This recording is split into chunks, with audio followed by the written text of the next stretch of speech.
যুবক ভাইরাও শোনো, তিনি বলছেন, হে নওজোয়ানরা শোনো, ইন্না যারআ কাদ তুদরিকুহুল আহাতু ক্বাবলা আন ইয়াবলুগা। উনি বলছে বহু ধান, বহু ফসল, বহু ফুল পরিপক্ক হওয়ার আগেই, পূর্ণতায় পৌঁছবার আগেই রোগ ব্যাধি জীবাণু ইত্যাদি কিছুর কারণে ঝরে যায়। মনে রেখো, ঝরে পড়ে। এক গাছের মধ্যে যত মুকুল ধরে তত পরিমাণ আম হয় না, হয় কি ভাইয়া? তো এটাই উনি বুঝাইলেন, এটাই উনি বুঝাইলেন। মানুষ যে পরিমাণ ধান লাগায় ওই পরিমাণ ফসল উঠে না। উঠে ফসল না। এই জন্য তিনি বলছেন, যুবক ধোঁকা খাইও না। আবার মুরব্বীদেরকে বলছেন, ইয়া মাশারা শুয়ুখ, হে মুরব্বী বৃদ্ধগণ, হে বুড়োগণ। কি বললেন? উনি প্রশ্ন করছে বয়স্কদেরকে, যে প্রশ্ন করছেন, মা ইউনতাজারু বিজ্জারঈ ইজা বালাগা, কয় যে কোন ধান যদি পাইকা যায়, বলেন তো আর কাজ কি বাকি থাকে?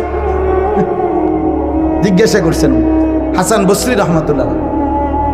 বয়স্ক লোককে বলছে, বয়স্কদেরকে, যে ধান যখন পাইকা যায় তখন আর বাকি থাকে কি?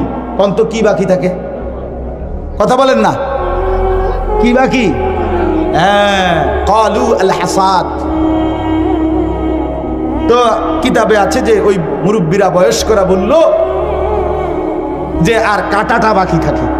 তিনি বললেন, ঠিক, আপনারা বয়স্ক, আপনাদের আর মরণটা বাকি, আর মরণটা বাকি, কাটাটা বাকি।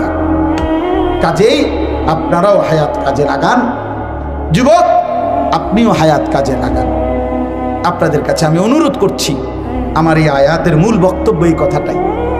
আল্লাহ তাআলা বলছেন, বান্দা এবার আয়াতের মধ্যে আসেন, ইন কুনতুম তুহিব্বুনাল্লাহ, যদি তোমরা আল্লাহকে ভালোবাসতে চাও। এই কথার আগে একটু ব্যাখ্যা করেন। এক মুমিন, এক মুসলমান, আমরা যারা এখানে বসছি আলহামদুলিল্লাহ, আমরা সবাই নিজেকে মুমিন পরিচয় দেই কিনা? কথা বলেন না কেন? সবাই বলি তো না?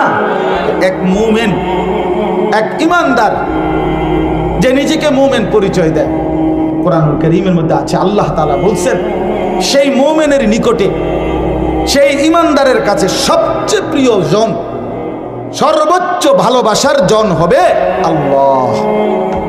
কে? মুমিনের প্রথম ভালোবাসা আল্লাহর প্রতি।